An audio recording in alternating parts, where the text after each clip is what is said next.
안녕하세요. 2주차 두 번째 강의를 맡게 된 박연수입니다. 2주차 두 번째 강의 시작하도록 하겠습니다. 네, 이제 쇼어 알고리즘에 대해서 알아볼 텐데 앞서서 QP, 페이스 이스티메이션과 그리고 QFT를 배운 이유가 바로 쇼어 알고리즘을 설명하기 위해서예요. 이 연산이 쇼어 알고리즘에 많이 이용되기 때문에 중요하다고 판단하고 있습니다. 이제 정수 인수분해는 어떤 정수 두 개의 소수의 곱으로 나누는 문제인데요. 예를 들어서 15는 소수인 3 곱하기 5로 나타낼 수 있습니다. 하지만 숫자가 커지는 경우에는 저희가 이렇게 3과 5로 쪼개는 것은 쉽지 않겠죠. 그래서 쇼어 알고리즘의 핵심 아이디어는 원래는 인수분해를 하는 것인데 얘를 주기찾기 문제로 변환해서 쉽게 해결할 수 있다는 점입니다.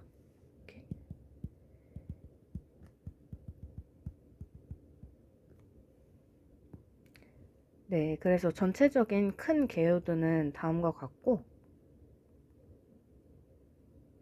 먼저 들어가기 앞서서 새로운 수식에 대해서 좀 설명을 드릴게요. 예를 들어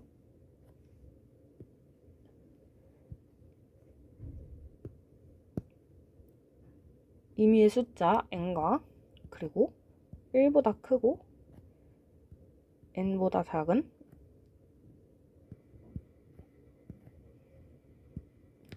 a가 있다 칩시다. 이때 어떤 f의 x 함수는 a의 x 모드 n 이라고 봤을 때 이 연산은 어떻게 하는 건가요? 이 연산은 a의 x승을 15로 나눴을 때의 나머지 값을 이야기합니다. 좀 쉬운 예시로 볼까요? x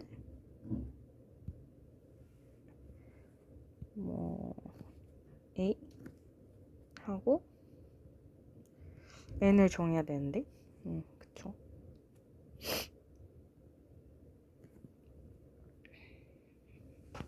저희 n을 지금 15로 정하고 a를 2라고 예시를 들어봅시다.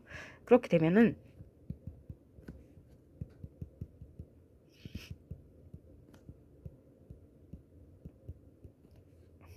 0, 1, 2, 3, 4, 5, 6까지만 해보겠습니다. x가 0일 때 a의 x승은 1이 되고 1일 때는 2, 4, 8, 16, 32, 64까지 나온다고 쳐봅시다. 그렇게 됐을 때 1을 15로 나눴을 때 나머지 값은 1이 되겠죠? 또 2를 15로 나눠도 동일하게 2, 그리고 4, 8, 그리고 16을 15로 나누면 1이 나오겠죠? 그 다음에 32를 15로 나눴을 때 나머지는 2가 나오고 동일하게 4가 나옵니다. 여러 개 해보지 않았지만 벌써 반복되는 주기를 찾을 수 있었어요. 1, 2, 4, 8, 1, 2, 4, 8 아마 8이 나올 텐데 이렇게 되기 때문에 주기 R은 4다 라고 볼 수 있고 이 쇼어 알고리즘에서 인수분해를 하기 위해서 주기 R을 찾는 방식으로 변환을 한 것입니다. 그래서 전체 흐름을 간략하게 먼저 보고 가자면 합성수 n에 대해서 첫 번째로 임의의 정수 a를 선택해야 합니다. 이때 a는 1보다 크고 n보단 작아야 됩니다. 두 번째, 그리고 GCD를 계산할 줄 알아야 됩니다. a, n 계산. 그리고 세 번째, 아까 봤던 fx 연산을 할 줄 알아야 됩니다.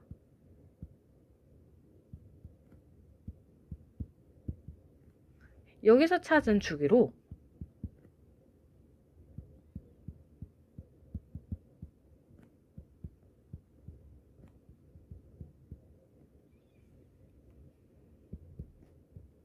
QP와 QFT를 사용해서 또 주기를 찾습니다.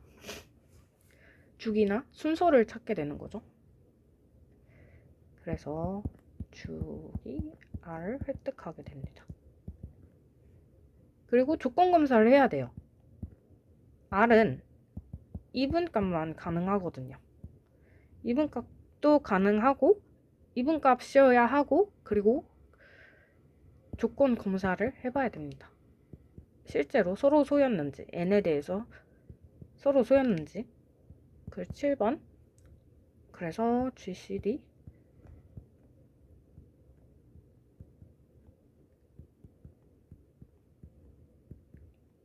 검사 방법이 이 GCD 이것을 계산하면 하는 것이 검사 방법이에요. 그래서 최종적으로 인수를 발견하게 되는 거죠. 핵심 구조는 이제 팩터링, 그 다음으론 order finding,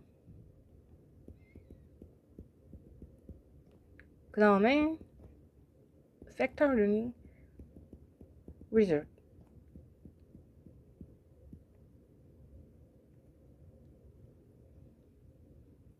그렇습니다.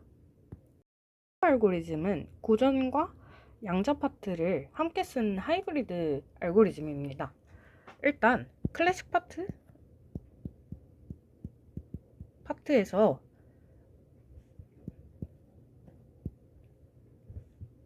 이제 GCD를 선택하는 역할을 합니다. 그 다음에 퀀텀 컴퓨터로 가져가서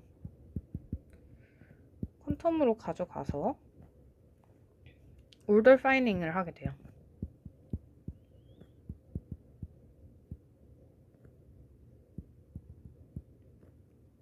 이때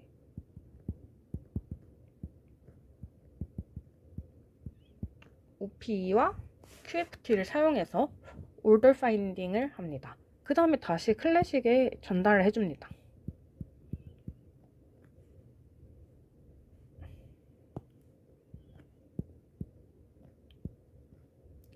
이 과정에서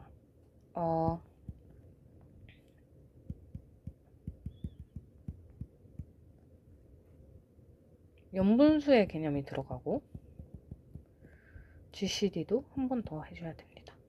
그래서 우리가 알고 싶은 인수들을 찾아낼 수 있습니다. 여기까지가 대략적인 좀 개요였고 조금 예시를 한번 살펴보도록 하겠습니다. 예시 살펴보자면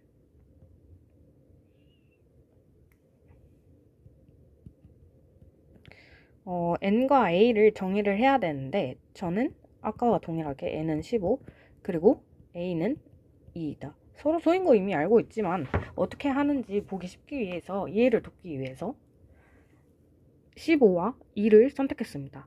이때 주의해야 할 건 a는 1보다 크고 n보다 작은 숫자여야 한다는 것입니다. 그 다음에 첫 번째 저게 첫 번째라고 볼 수 있겠죠. 저걸 첫 번째로 둘까요? 숫자를 정하는 일. 그 다음에 두 번째 GCD를 알아봐야 돼요. GCD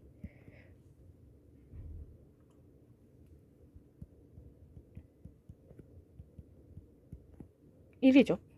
이게 뭐냐면 2와 15의 최대 공약수를 말합니다.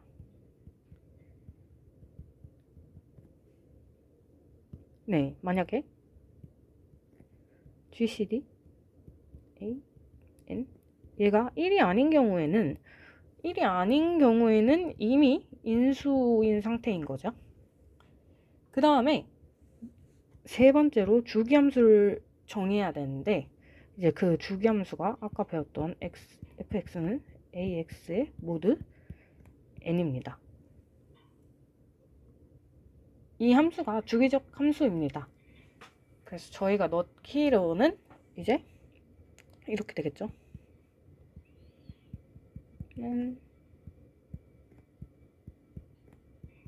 이렇게 적어주시면 이 과정에서 퀀텀 올던 파인딩이 사용되는데요. QP가 아니라 OPE와 QFT를 이용해서 주기를 찾아낸다고 해요. 이 부분이 양자 컴퓨팅이 맡은 파트이죠. 이 함수를 통해서 주기를 찾는 것이 저희 목적인데, 이 주기를 찾는 이 과정에서 퀀텀 컴퓨팅이 들어갑니다. 퀀텀.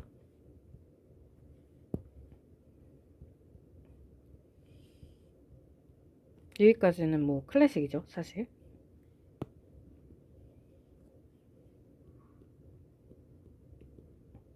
퀀텀 과정에 들어가서 이제 QPE 그리고 QFT를 통해서 주기를 찾아낼 수 있습니다. 저희는 조금 더 쉽게 연산을 하기 위해서 X 그리고 AX인 EX 그리고 EX 모드 15를 아까도 살펴봤지만 한 번만 더 살펴볼게요.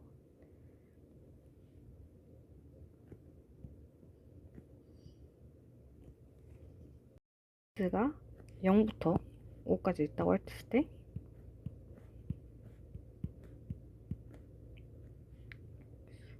저기 6까지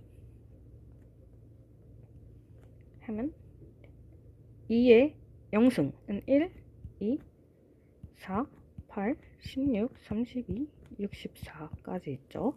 그러면은 이제 여기서 이제 1을 15로 나눴을 때 나머지는 1이 되겠죠.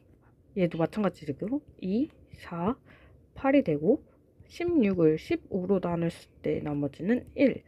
얘도 마찬가지로 2, 4 이렇게 나오기 때문에 저희는 248, 248 이게 반복되는 것을 알 수 있어요. 그래서 주기 R이 4이다 라는 것을 알아냈습니다. 네, 이 과정이 이제 퀀텀 컴퓨팅에서 이루어지는 거기 때문에 측정을 했을 때 값이 K 어떤 의미의 숫자 KR 값이 나오게 됩니다. 이제 다시 클래식 파트인데요. 네, 다시 파트로 돌아와서 그래서 이 값은 continued fraction 연분수 과정을 통해서 R을 도출해낼 수 있다는 점이었습니다. 연분수 과정에 대해서는 조금 개인적으로 좀 찾아보시면 좋을 것 같아요. 이제 저희는 사실 작은 숫자로 했기 때문에 주기가 4인 거를 미리 알고 있었지만 측정된 값은 아까처럼 R분의 K승으로 나와서 거기서 클래식한 연분수 방식으로 R을 도출해낼 수 있다 라는 점을 유의해 두세요. 이제는 R이 4인 걸 알았으니까 인수를 찾아야겠죠. 인수 찾기. 이게 원래 목적이었는데 자꾸 하다 보니까 까먹게 되죠. 이제 저희 주기를 아니까 이렇게 써볼게요. 어떤 A와 R승 마이너스 1은 이렇게 분해될 수 있죠.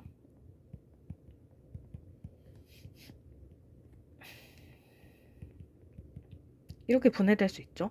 마치 x제곱 마이너스 1은 x 플러스 1, x 마이너스 1과 같이 분해될 수 있겠죠. 그래서 저희가 이제 A는 R은 4이고 A는 2였으니까 여기에 대입을 해보면 2의 4승 마이너스 1은 2의 4의 2 마이너스 1 2의 4의 2 플러스 1이 나와서 이거 어떻게 되죠? 15는 얘는 어떻게 2의 2승 4 마이너스 1이 되니까 3 곱하기 얘는 어떻게 되냐? 4 플러스 1이 되니까 5. 바로 3과 5라는 인수를 찾을 수 있었어요. 이렇게 인수를 찾는 방법이 쇼어 알고리즘입니다. 그러면은 여기까지였는데 조금 더 자세한 설명을 위해서 양자 회로 측면에서 어떻게 계산되는지를 좀 살펴보려고 해요. 이제 양자 퀀텀 쪽에서 이제 주기를 찾는다고 했는데 과연 어떻게 찾아 나가는 것인지 보자면 먼저 두 개의 레지스터를 준비해 줍니다. 여기를 위에 걸 안실라 레지스터라고 하고 E는 엔코딩 레지스터라고 합니다.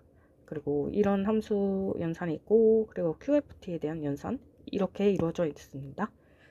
그래서 저희가 이제 먼저 숫자를 정리할 때 N은 15 그리고 이번엔 7로 해볼까요? A는 7 이라고 했을 때 우선 확인해 봐야 될 게 GCD 최대공약수 7과 15는 1밖에 없죠. 오케이, 만족한 거예요. 그 다음에 세 번째가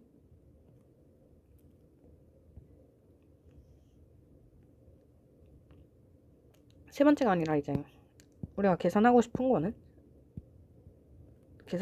거는 저 모드에 대한 계산을 하고 싶은데 그 x는 7의 x 모드 15가 되는 것이다.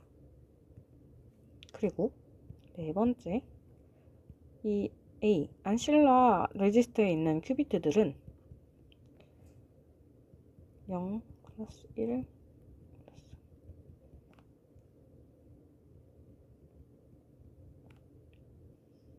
총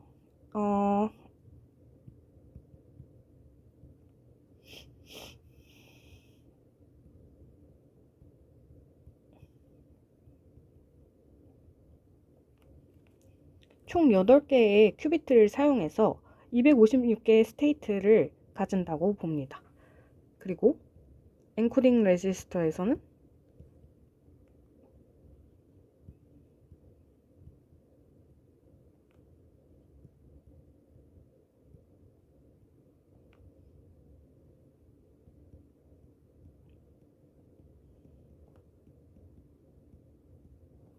이렇게 가지는데 이는 조금 더 나중에 설명해 드리도록 하겠습니다. 이제 어떻게 연산이 돌아가는지 보자면 초기 상태가 A와 E였죠. 근데 여기다가 fx 연산을 해줬을 때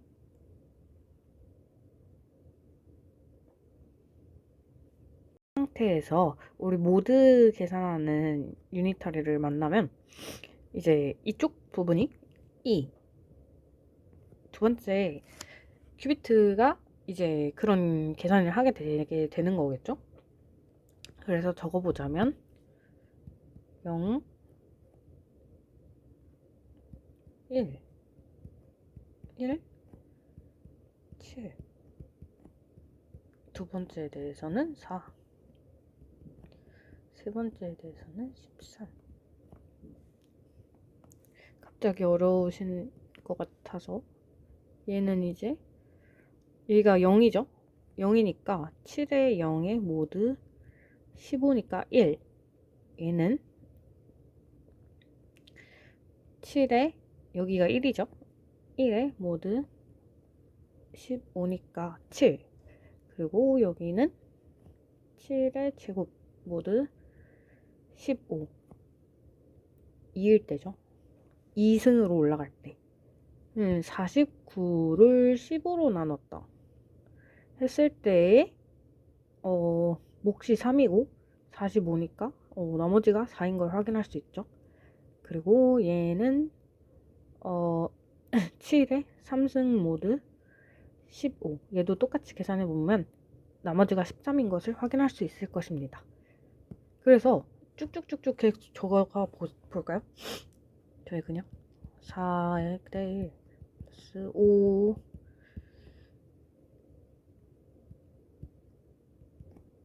6 7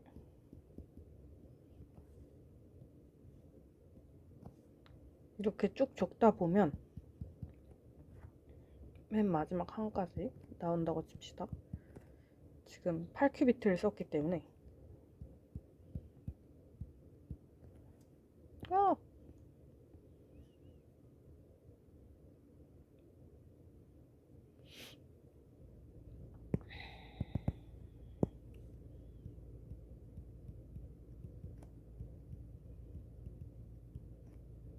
거의 다 왔어요.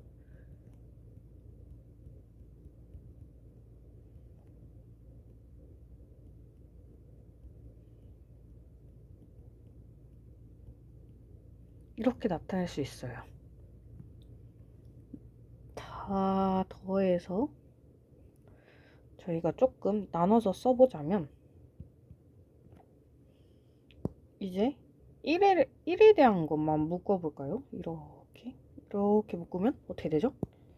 뭐 0에서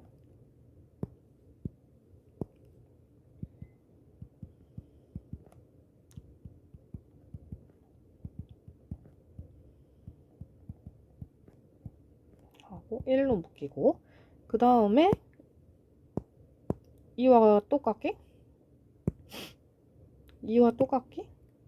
그 다음 번째 7로 묶었을 때 이렇게 묶이겠죠?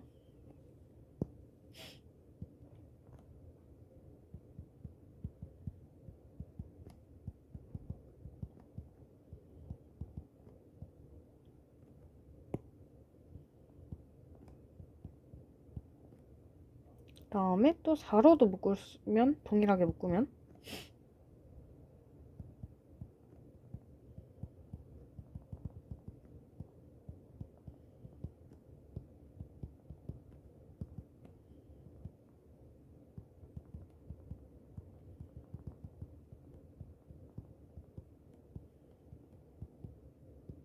다음과 같은 합으로 나타낼 수 있습니다. 전부.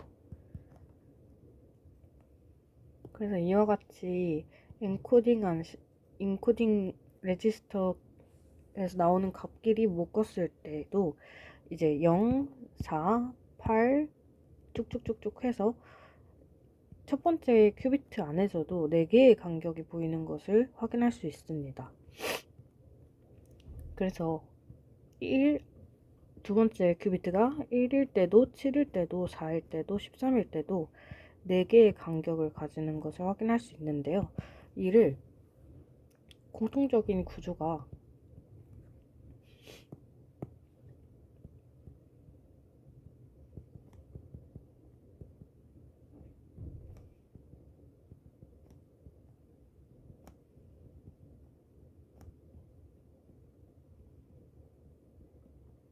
다음과 같이 나타내는 것을 볼 수 있습니다. 즉 어떤 시작점 S에서 시작하든지 항상 간격이 4인 상태입니다. 이게 바로 QFT가 읽어내는 대상입니다. 이제 QFT를 적용해 봤을 때 8개의 큐비트에 대해서 QFT를 적용했을 때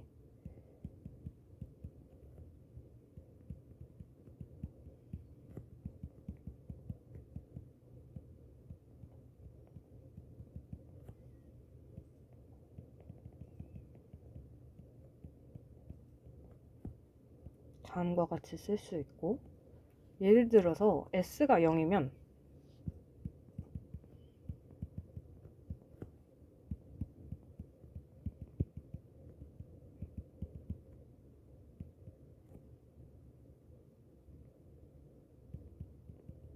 이렇게 나올 수 있겠죠? 저희가 이 S가 0인 것을 가지고 실제 QFT에 적용을 해보겠습니다. 그러면은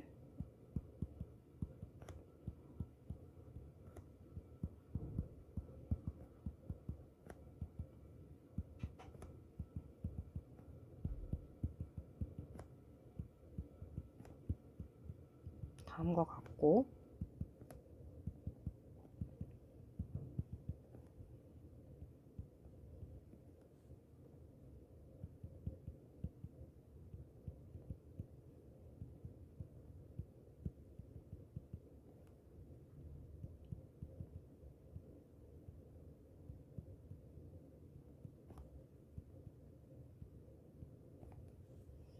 조금 더 정리해주면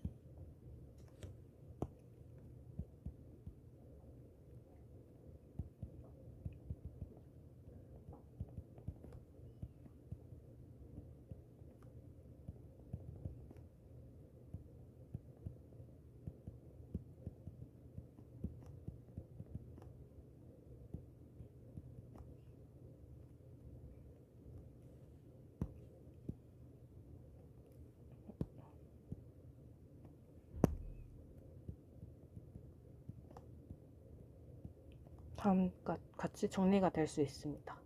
즉, 측정값 C의 진폭이 앰플리튜드죠.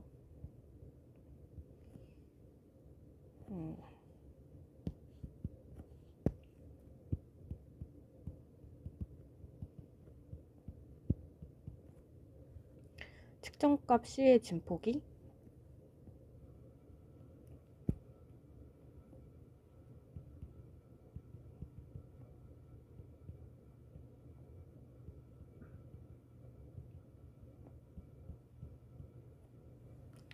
다음과 비례하다는 사실을 알 수 있습니다. 그러면 언제 진폭이 커지나를 봐야겠죠. 그런데 이 항이 커지려면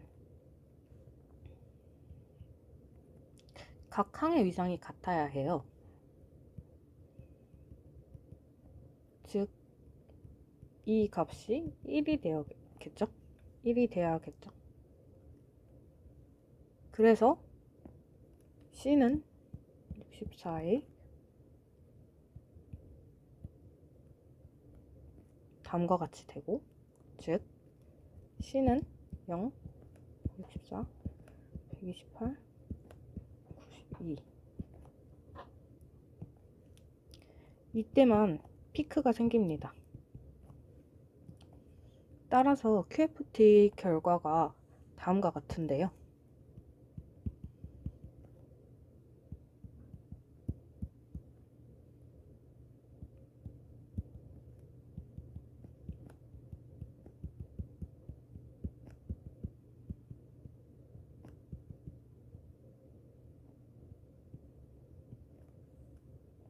측정을 하게 되면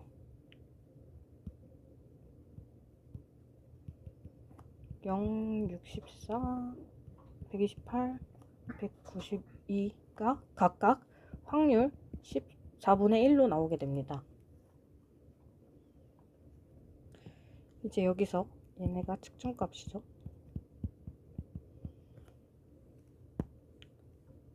측정값 C가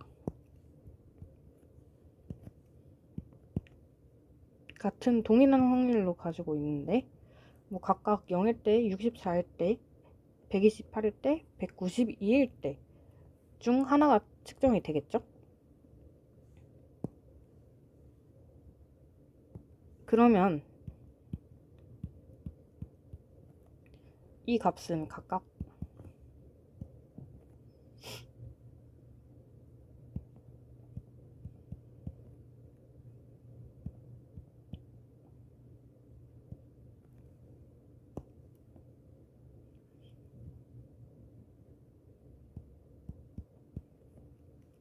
이게 0일 때, 이게 64일 때,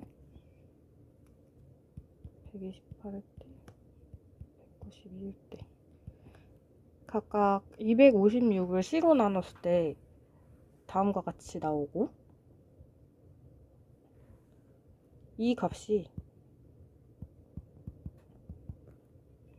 K의 4이다 라고 놓는 형태입니다. 그리고 K는 0, 1, 2, 3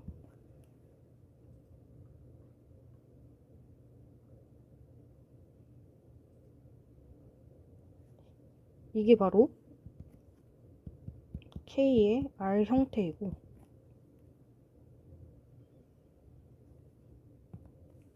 예를 들어서 C가 64였다면 위의 식이 64에 256 얘를 연분수 전개하면 분모가 4라는 걸 알 수 있겠죠. 또한 C가 192였다면 3의 4가 돼서 이 또한 주기가 4인 R 값이 4인 것을 얻습니다. 그래서 R이 4인 것을 검산해 보기 위해서 다시 펑션에 넣었을 때는 7의 4 모드 15는 1, 나머지가 1인 것을 확인할 수 있었죠. 이것이 성립하므로 올더는 4인 것을 알 수 있습니다. 이제 팩터를 계산해야 되는데요. 이제 찾은 R은 주기가 4인 것을 찾았을 때 GCD에 대해서 구하자면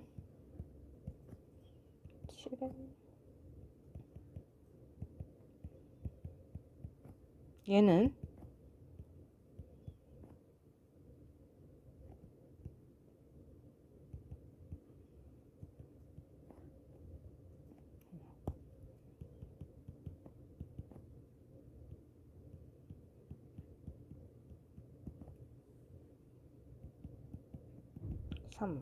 그리고 더한 값을 한번 해줘야 되거든요. 그러면은 제곱에 플러스 1이 되죠. 바로 계산할게요.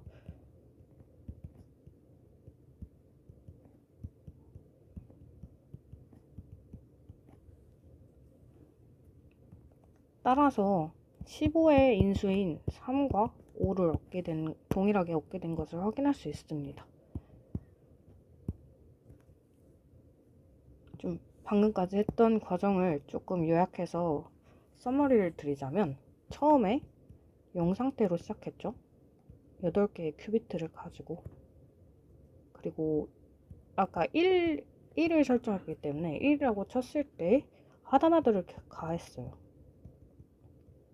하다마드를 가했을 때 다음과 같이 변환되는 거 우리 많이 했죠.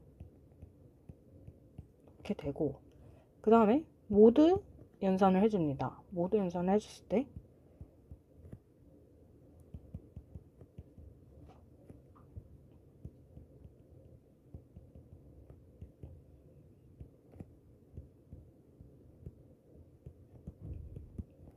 다음과 같이 되고 그리고 두 번째로 했을 때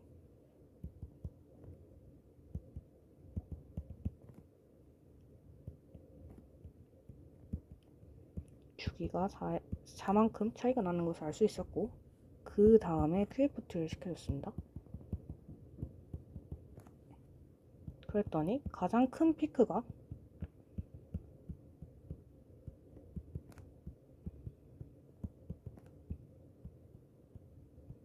이렇게 4가지가 나왔었고 측정을 해야겠죠. C를 측정해야 되는데 이때 C가 몇 가지 있었나요? 4가지 있죠.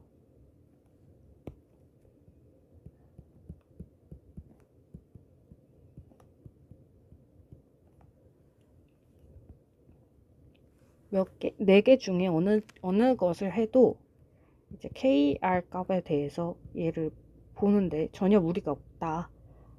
그래서 따라서 R이 4인 것을 알 수 있고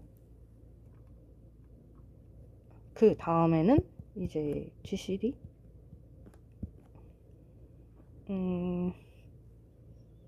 그쵸. A의 주기의 절반 그리고 플러스 마이너스 값 한 것과 N 값을 된 어떤 인수값이 나오는데 이 인수가 두 가지 나오겠죠. 이 인수가 바로 네모 곱하기 동그라미로 나올 수 있다.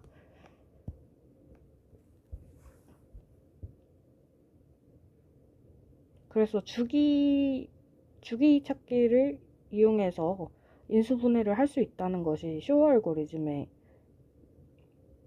목적이고요. 여기까지 이제 쇼 알고리즘을 잘 살펴보았습니다. 네, 그로버 알고리즘에 대해서 설명드리도록 하겠습니다. 그로버 알고리즘은 정렬되지 않은 데이터베이스에서 특정 항목값을 찾아야 하는데 최적화된 알고리즘입니다.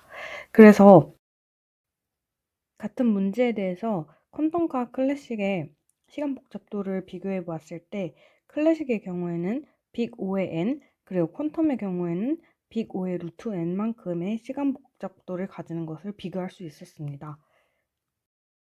제가 그로버 알고리즘에 대해서 살짝 미리 그려서 왔는데, 우선 그 작동 단계가 어떻게 되냐면 n개의 큐비트를 준비해주고 n개의 큐비트에 하드마드 게이트를 가해줘서 동일한 확률을 갖는 중첩 상태로 만들어줍니다. 그리고 그 중첩된 상태를 그로버 서킷에 반복적으로 내가 원하는 답이 나올 때까지 넣어주는 것이 이 알고리즘 전체 동작과 같습니다. 그래서 이 그로버 서킷 하나를 이렇게 쪼개서 한번 분석해 보도록 하겠습니다. 그로버 서킷의 생김새는, 그래서 서킷에 대해서 조금 자세히 보자면 제일 먼저 오라클 과정을 만나야 됩니다. 중첩된 n큐비트에 대해서 오라클을 적용시켜주고, 그리고 정답이 x라고 쳤을 때 정답 x에 대해서만 위상을 반전시켜 줍니다.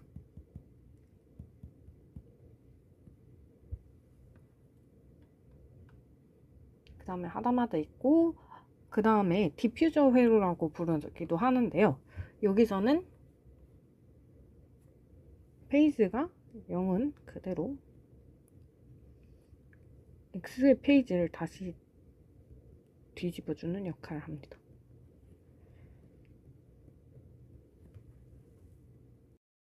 네, 그래서 그로버 알고리즘의 전체적인 과정을 조금 살펴보자면, 첫 번째로 이제 슈퍼포지션이 되겠죠?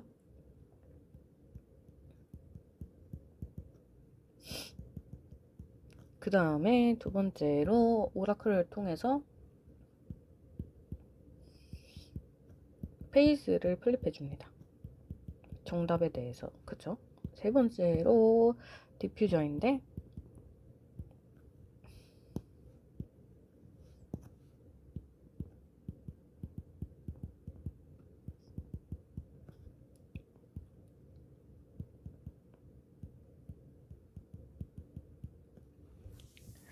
크게는 다음과 같이 나타낼 수 있습니다. 중첩을 시키고, 그리고 오라클을 통해서 정답인 값만 페이스 플립을 해준 뒤 디퓨전 과정을 통해서 그 평균값의 전체 평균값에 대해서 반전을 시켜주는 그러한 작동 원리입니다. 네, 저희 2큐비트를 예시로 들었을 때 한번 살펴볼게요. 2큐비트에 대해서 중첩을 시키면 다음과 같이 네 가지 상태가 나오죠. 네 가지 상태가 나오고 중첩시켰을 때 이야기입니다. 그리고 앰플리튜드는 0.5, 0.5, 0.5, 0.5로 모두 동일할 것입니다. 그래서 앰플리튜드에 대한 그래프에서 보면 다음과 같겠죠. 그리고 전체 평균을 따져보자면 얘도 0.5가 되겠죠. 네. 그래서 전체 평균이 0.5로 동일하죠. 여기였는데,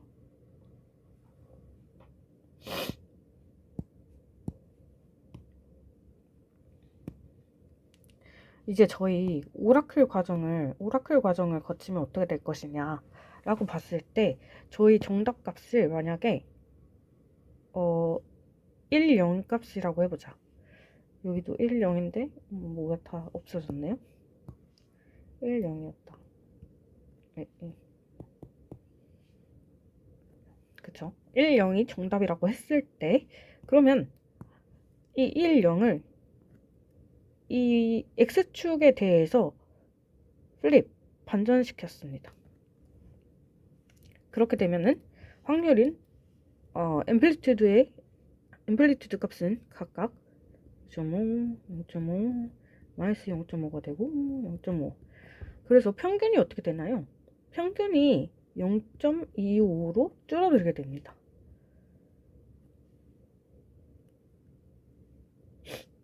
평균이 0.25로 줄어들어서 평균이 지금 뭐 이 정도로 줄어들겠죠?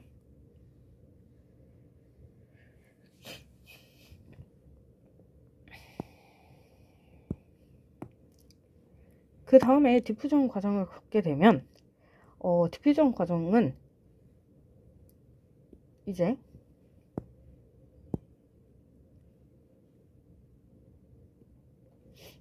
평균값 대해서 플립, 이게 핵심이거든요. 그래서 이 평균값에 대해서 플립 시켜준다면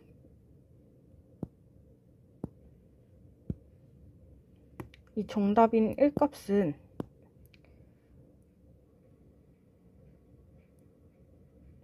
이만큼 올라가겠죠.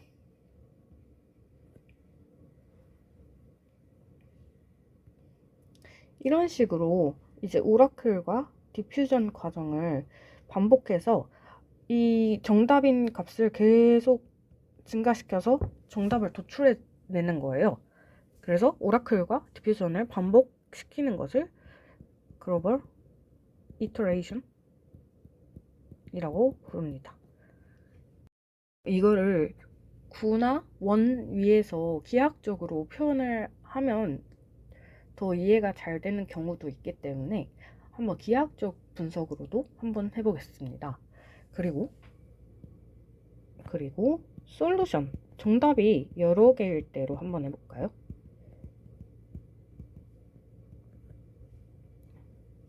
글씨가 너무 이상하네.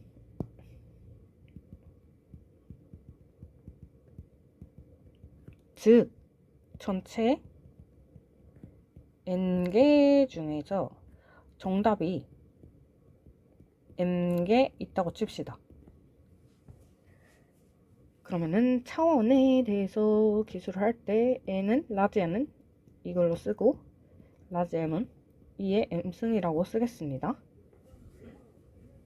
그리고 솔루션과 솔루션이 아닌 상태들을 묶어놓게 되면은 다음과 같이 좀 편리하게 알파라고 부르겠습니다. 알파는 논 솔루션 애들 모아는 거죠.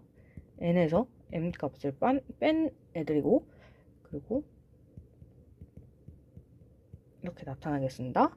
그리고 솔루션인 값을 모아놓은 애들을 베타라고 두고 얘는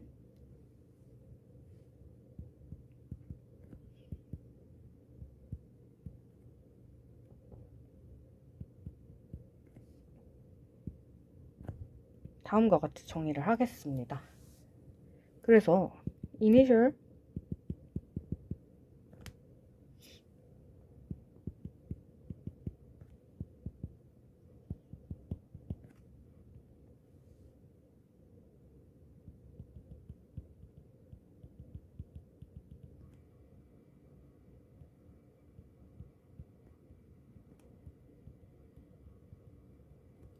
이니셜 스테이트의 임의의 양자 상태 푸사이에 대해서 이제 푸사이는 다음과 같이 쓸 수 있습니다.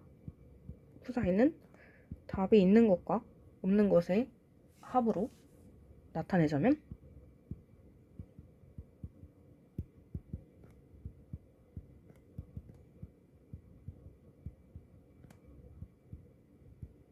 이렇게 나타낼 수 있습니다.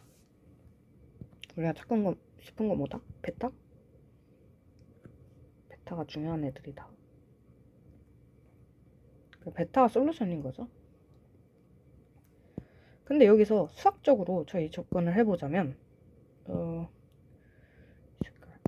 수학적으로 접근을 해보자면 이 앞에 있는 친구를 뒤에 있는 친구랑 비교해 봤을 때 얘는 코사인 2분의 세타라고 둘 수 있고 얘는 사인 2분의 세타라고 둘 수 있습니다. 그래서 9 위에서 한번 표현을 해볼까요? 9 위에서 한번 표현을 해보자면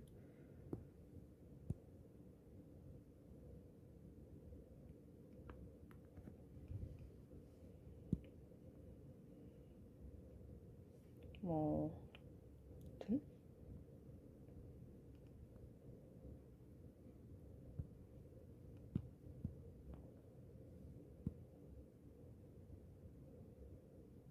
네, 1사분면만 쓰면 되기 때문에 기절을 x축을 알파라고 두고 y축을 베타라고 둘게요.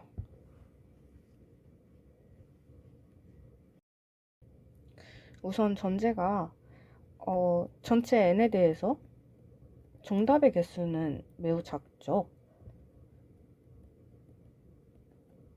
그러면 정답이 아닌 값들이 더 많기 때문에 9에서 사인은 알파에서 가까이 시작한다. 이해되시나요? 전체 중에 정답이 작으니까 오답에 가까운 곳에서 뭐 이런 이쪽 정도 되겠죠? 이 정도에서 시작을 하겠다라는 의미입니다.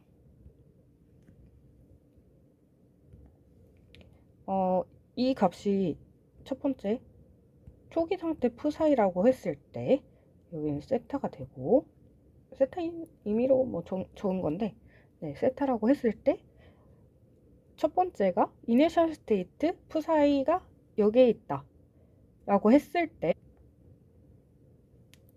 그 다음에 뭘 해야 되죠? 저희 봅시다. 여기 알파에 대해서 대칭을 시켜줍니다.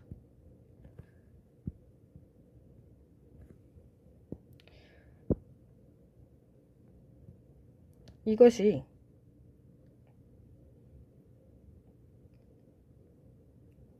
두 번째인데 이것이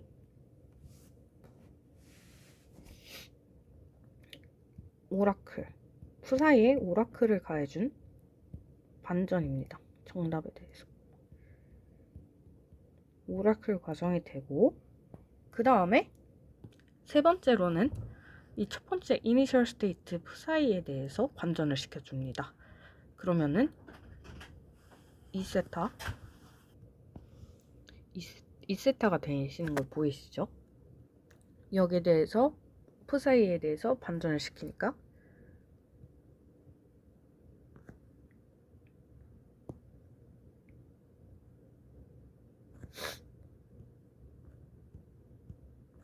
이렇게 되죠.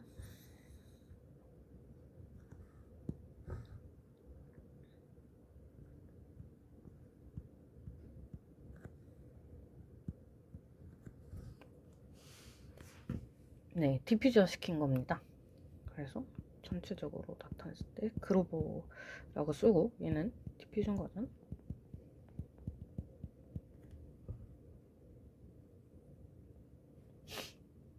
그래서 지금 상태를 보시면 되게 처음에 알파에 가까웠었는데 뒤로 갔다가 페이스를 플립한 다음에 이 값에 대해서 플립을 시켜주니까 엄청나게 지금 정답 베타 값에 가까워졌죠. 이 과정을 여러 번 하면은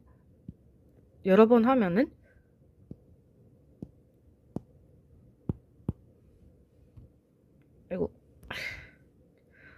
이 베타 값에 도달할 수 있다는 겁니다. 네.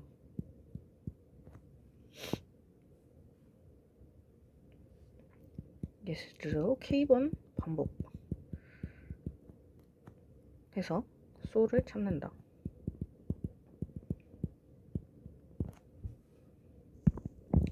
그러면은 한 번에 그로버 알고리즘을 적용시켰을 때는 그로버 이터레이션이죠. 뭐 그로버 알고리즘 한 번 적용했을 때는 코사인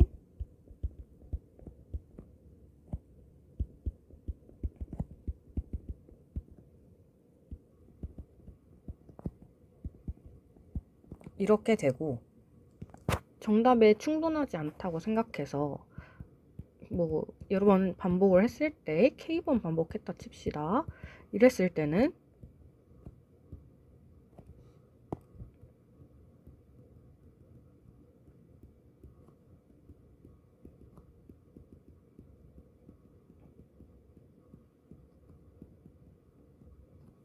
다음과 같이 나타낼 수 있고, 여기서 잠깐 세타가 1보다 매우 작은 수일 때 이제 저희 사인 세타가 세타랑 비슷한 걸 알고 있죠? 근데 이제 위에 식, 그쵸? 여기에서 따올게요. 여기에서 따오자면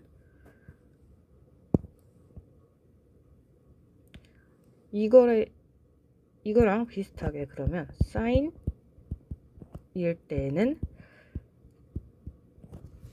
얘와 근사하게 되고, 그리고 위에서 봤듯이 이 값 사인 2분의 세타 값 자체는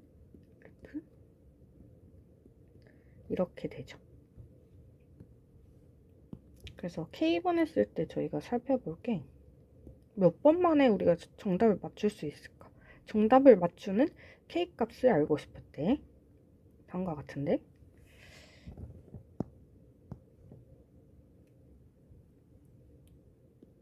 이 항들이 중요하겠죠? 안에 있는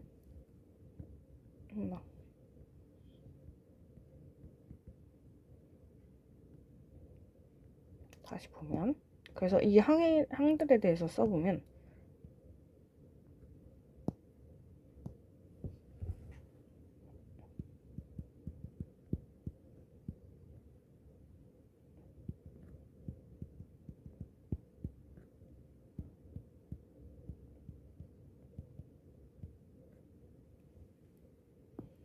이 친구는 세타에다 아까 구한 이 값을 넣어준 거거든요. 아하, 여기서 계산했을 때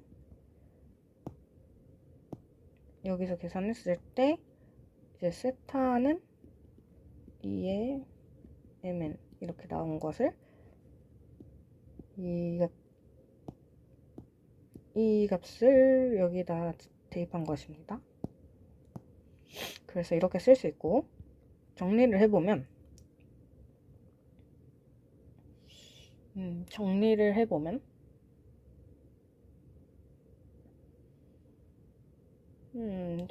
하기 전에 우선 봐야 할 것이,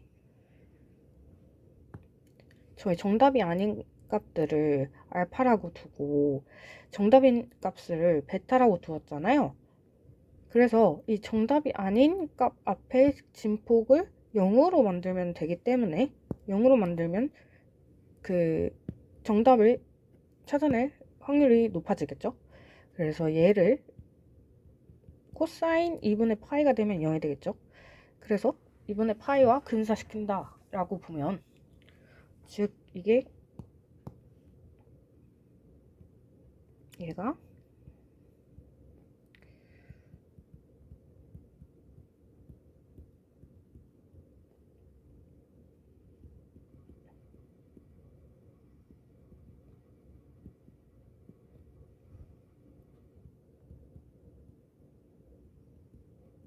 이렇게 보시면 되고, 그래서 이제 정리밖에 안 남았습니다. 정리를 해보자면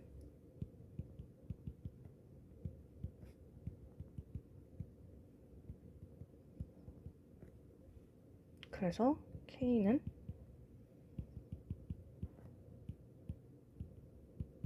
다음과 같이 나옵니다.